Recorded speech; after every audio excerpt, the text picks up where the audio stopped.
First ever factory outlet లో దంతరా sale offer ఈ నెల 15 నుంచి 20 వరకు Mukunda jewellers Purvi grand opening November 1న కేపీహెచ్బీ లో. ఈ రోజుల్లో ప్రతి ఒక్కరూ ఏదో ఒక విధంగా పెట్టుబడి పెట్టాలని, డబ్బు ఆదా చేయాలని అనుకుంటారు. అలాంటప్పుడు వారి ముందుగా గుర్తుకొచ్చేది పోస్ట్ ఆఫీస్ సేవింగ్స్ స్కీమ్లు.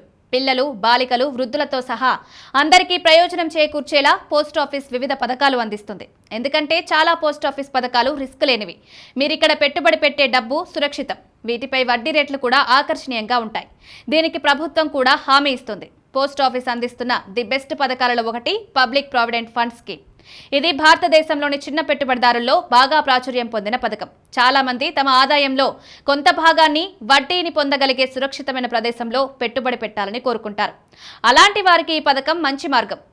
ఈ పథకం సంవత్సరానికి 7% కంటే ఎక్కువ వడ్డీని అందిస్తుంది. దీని ప్రకారం మీరు ప్రతి నెలా పెట్టుబడి పెడితే 15 సంవత్సరాల తర్వాత మీరు భారీ రాబడిని పొందవచ్చు. ప్రస్తుతం ప్రభుత్వం పీపీఎఫ్ పథకంపై 7.1% పన్ను రహిత వార్షిక వడ్డీ రేటును అందిస్తుంది. మీరు పెట్టుబడి పెట్టే డబ్బుకు పన్ను మినహాయింపు ఉంది.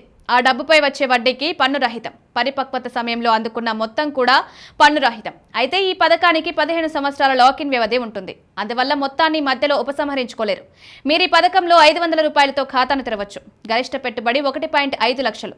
తక్కువ ఆదాయం ఉన్నవారు కూడా దీన్ని సులభంగా యాక్సెస్ చేయవచ్చు. ఈ పథకం ద్వారా 40 లక్షల రూపాయలు ఎలా పొందాలి? మీరు ప్రతి నెల 12,500 రూపాయలు పెట్టుబడి పెడితే మీకు 15 సంవత్సరాల్లో మొత్తం 22.5 లక్షలు వస్తాయి. 7.1% వడ్డీ రేటుతో మీకు దాదాపు 18.18 లక్షల వడ్డీ వస్తుంది. అంటే 15 సంవత్సరాల చివరిలో మీకు 40.68 లక్షలు వస్తాయి. దీనిలో మీరు పెట్టుబడి మొత్తాన్ని తగ్గించవచ్చు లేదా పెంచవచ్చు. ఈ పథకం మరో ముఖ్యమైన ప్రయోజనం రుణ సౌకర్యం. ఖాతా తెరిచిన మొదటి ఆర్థిక సంవత్సరం తర్వాత మీరు రుణం కోసం దరఖాస్తు చేసుకోవచ్చు. ఖాతా తెరిచిన 5 సంవత్సరాల తర్వాత మీరు కొద్ది మొత్తాన్ని ఉపసంహరించుకోవచ్చు.